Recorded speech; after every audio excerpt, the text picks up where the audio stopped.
अध्याय 64 भारी धन। फिर ये जुबान और लियू यानरान फिर से निकल पड़े। चूंकि इस बार लॉटरी में बड़ी जीत हुई थी, वे केवल पुरस्कार विनिमय केंद्र तक ही जा सकते थे। ट्रैफिक जाम के कारण केंद्र तक पहुंचने में लगभग 1 घंटा लग गया।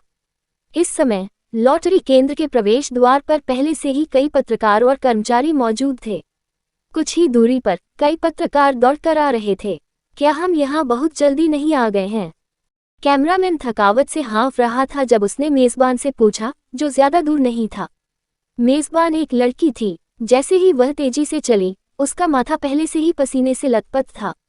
यह अभी भी जल्दी है। हम अब पुरस्कार प्राप्त करने वाले व्यक्ति की पूरी उपस्थिति को कैद करने के लिए एक अच्छी स्थिति ढूंढने जा रहे हैं। वे टेलीविजन स्टेशन के सुबह के समाचार कार्यक्रम के संवाददाता थे। वे स्थानीय कल्याण लॉटरी केंद्र जा रहे थे।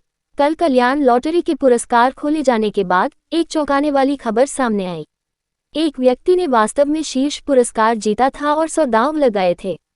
पुरस्कार राशि 600 मिलियन तक थी। ये 600 मिलियन था। इसे कल्याण लॉटरी के इतिहास का सर्वोच्च पुरस्कार कहा जा सकता है। उस समय जब ये खबर सामने आई थी तो पूरे इंटरनेट पर हंगामा मच गया था। नेटिजन्स और लॉटरी टिकट खरीदार सभी जानना चाहते थे कि क्या वास्तव में ऐसा कोई भव्य पुरस्कार विजेता था। इस बीच पत्रकारों के रूप में उन्हें सबूत ढूंढने में मदद करनी पड़ी। सबसे अच्छा सबूत कोई और नहीं बल्कि भव्य पुरस्कार विजेता के लिए पुरस्कार समारोह था। इसलिए पत्रकारों को अपने वरिष्ठों से नोटिस मिलने के बाद वे तुरंत कैमरामैन को कल्याण लॉटरी केंद्र में ले आए और भव्य पुरस्कार के विजेता के आने का इंतजार करने लगे। पत्रकार बहुत उत्साहित थे। अगर उन्हें ये बड़ी खबर मिल सके तो इस महीने के लिए उनकी बोनस की गारंटी होगी। इसके अलावा एक रिपोर्टर की योग्यता उनकी उम्र पर आधारित नहीं थी, बल्कि इस पर आधारित थी कि उन्होंने कितनी सनसनीखेज पांडुलिपियां और कीमती रिकॉर्ड लिखे हैं। क्या यह उनके लिए अभिलेख जमा करने का अच्छा अवसर नहीं था? ये सोचते ही महिला रिपोर्टर पलटी और कैमरामैन से बोली, इनाम राशि के लिए चलो इस बार लड़ें। पैसों का इनाम पाकर उन दोनों की गति तेज हो गई। हालांकि इससे पहले कि वे कल्याण लॉटरी केंद्र के प्रवेश द्वार पर पहुंचते, उन्होंने देखा कि क्षेत्र पहले से ही लोगों से भरा हुआ था। महिला रिपोर्टर और कैमरामैन ने एक दूसरे की तरफ देखा। क्या हो रहा था? वे इतनी सुबह दरवाजा बंद कर रहे थे। कुछ हुआ क्या? वहां आसमान से सामग्री गिर रही है। आइए एक नजर डालते हैं। इतना कहने के बाद महिला रिपोर्टर दरवाजे की ओर भागी। कैमरामैन ने एक पल सोचा और कैमरा चालू कर दिया। अगर वे कुछ अच्छा रिकॉर्ड कर पाते तो आज अपना मिशन पूरा कर लेते। हालांकि जब वह करीब गया तो कैमरामैन को एहसास हुआ कि उसके आसपास कई लोग परिचित चेहरे थे। वे टेलीविजन स्टेशनों, रेडियो स्टेशनों, दैनिक समाचार पत्रों और विभिन्न पत्रिकाओं से थे। महिला पत्रकार के चेहरे पर निराशा के भाव थे। उसने कैमरामैन की ओर देखा और रोने लगी। सब खत्म हो गया। हमें अभी भी बहुत देर हो चुकी है। मैंने अभी अभी उनसे सुना है कि कुछ लोग अच्छा पद पाने के लिए कल सुबह अपने उपकरण लेकर आए थे। छोटे मल होना अभी भी सामान्य बात है, लेकिन क्या दाईं और बड़े करीने से रखी गई वस्तु स्लीपिंग बैग थी? क्या ये बहुत ज्यादा नहीं था? कैमरामैन भी बेबस दिखे, लेकिन फिर भी उन्होंने महिला रिपोर्टर को ढांढस बंधाया। क्या तुमने देखा? ये हम पत्रकारों का संघर्ष है। हमें अगली बार और अधिक सक्रिय होना होगा। जब वे दोनों बात कर रहे थे तो उनके बगल में दैनिक समाचार पत्र के एक पुराने परिचित ने उन्हें याद दिलाया, मैं कहता हूं, आप दोनों यहां आहें भरना बंद करो। जल्दी करें और एक अच्छी स्थिति ढूंढें। समय को देखते हुए विदेशी मीडिया जल्द ही यहां आएगा। क्या विदेशी मीडिया भी छीनना चाहता था खबर? बिल्कुल नहीं। दैनिक समाचार पत्र के रिपोर्टर ने उन दोनों की स्तब्ध भावों को देखा और अपनी आंखें घुमा ली, जैसे कि वह उनसे बेहतर की उम्मीद कर रहा हो। यह इस उद्योग में आपका पहला दिन नहीं है। ये कैसी अभिव्यक्ति है? यहाँ तक कि मीडिया के नपुंसक भी ऐसे नहीं हैं। ठीक है, ये 600 मिलियन युआन का बहुत बड़ा पुरस्कार है। ये निश्चित रूप से देश में पहली बार है। ऐसी बड़ी खबरों का हिस्सा कौन नहीं चाहता? क्या तुम्हें वहाँ वे अपरिचित चेहरे दिखाई देते हैं? मैंने सुना है कि वे सभी मीडिया से हैं। वे हमसे पहले आ गए। जब उन दोनों ने ये सुना तो वे अंततः समझ गए।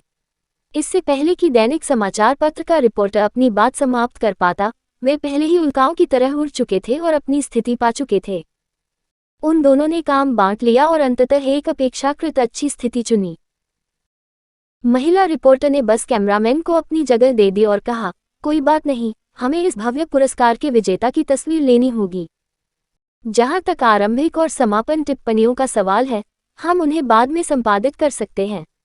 उन्होंने लंबे समय तक एक साथ काम किया था, इसलिए उनमें अभी भी यह मौन समझ थी। इसके अलावा जैसे जैसे समय बीतता गया, अधिक से अधिक मीडियाकर्मी घटनास्थल पर पहुंचे। यहाँ तक कि उनके उद्योग में कुछ प्रसिद्ध पत्रकार भी थे जो भीड़ में घुस गए और चारों ओर देखा। वे अपने आसपास के लोगों से ऐसे बात कर रहे थे जैसे वे कुछ चर्चा कर रहे हों। क्या आपको लगता है कि इस भव्य पुरस्कार का विजेता आ जाएगा? आखिरकार मोचन की अवधि 7 दिन है। क्या वह आखिरी दिन आएगा? वह कैसे संभव है? क्या आपको लगता है कि यह कुछ 100 युआन है? क्या वे तभी आएंगे जब वे स्वतंत्र होंगे? ये 600 मिलियन युआन है। अगर यह मैं होता तो मैं इसे छुड़ाने के लिए आधी रात को आता। एक सामान्य व्यक्ति की मानसिकता के अनुसार वे निश्चित रूप से पुरस्कार को तुरंत भुनाने के लिए आएंगे।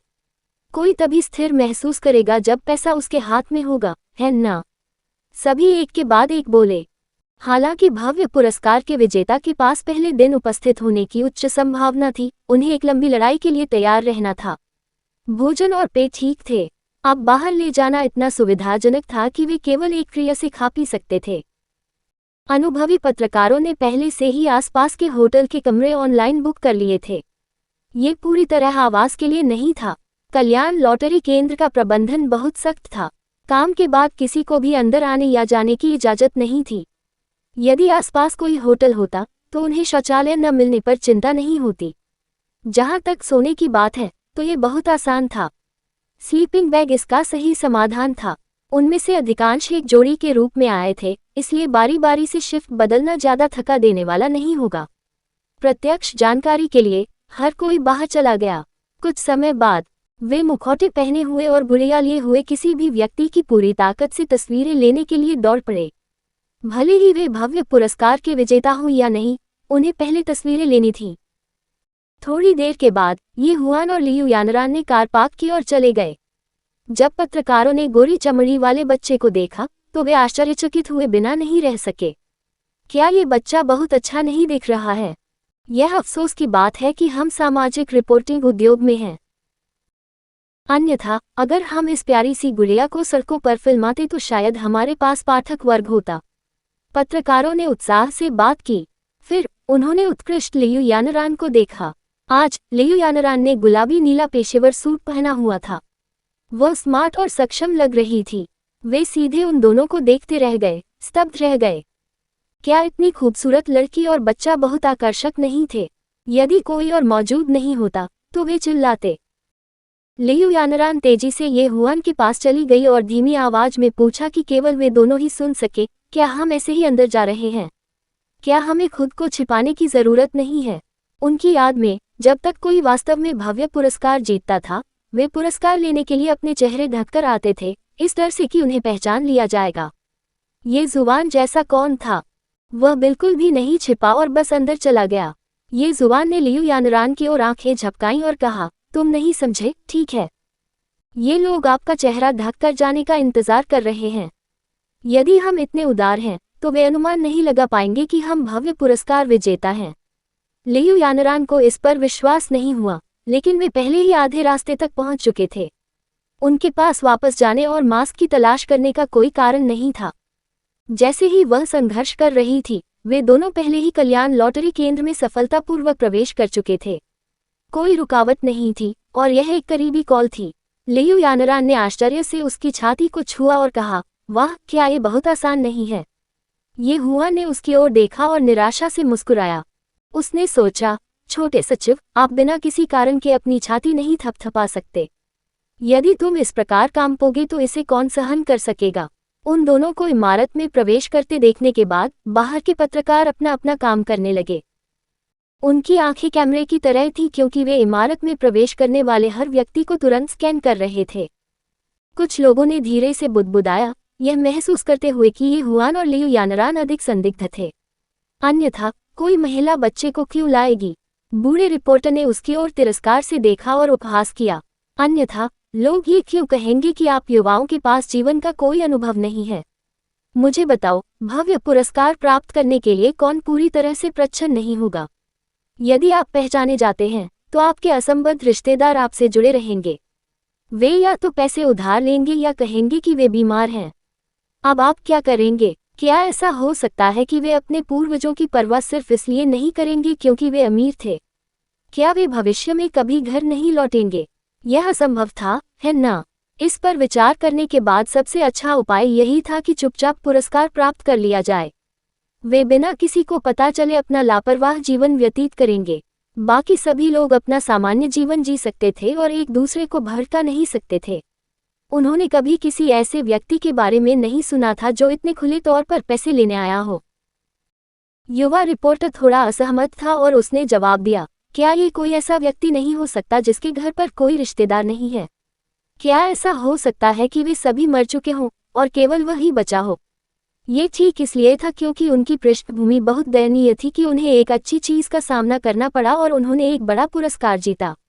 बूढ़ा रिपोर्टर तिरस्कारपूर्वक मुस्कुराया। यदि किसी का कोई रिश्तेदार न हो तो क्या ये ठीक था?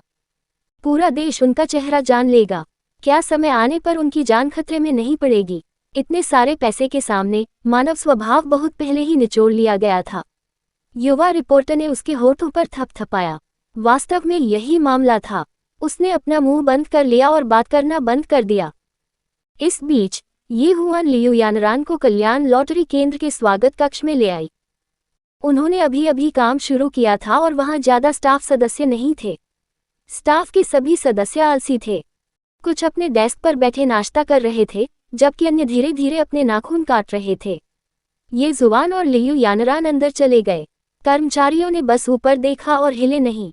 जियोली, तुम्हें क्या हुआ है? उनसे पूछे कि वे यहाँ क्या कर रहे हैं। हर कोई रिसेप्शन हॉल में नहीं आ सकता, वह महिला चिल्लाई जो अपने नाखूनों को बेसब्री से साफ कर रही थी। जियोली रिसेप्शन हॉल में सुरक्षा गार्ड था। जब उसने स्त्री की बातें सुनी तो वह तेजी से भागा और उन दोनों को रोका। मुझे क्षमा करें, क्या बात है? लियू यानरान रोके जाने से बहुत दुखी थी। वह थोड़ी सी भौहें सिकुड़ी और बोली, हम यहाँ अपना पुरस्कार लेने आए हैं।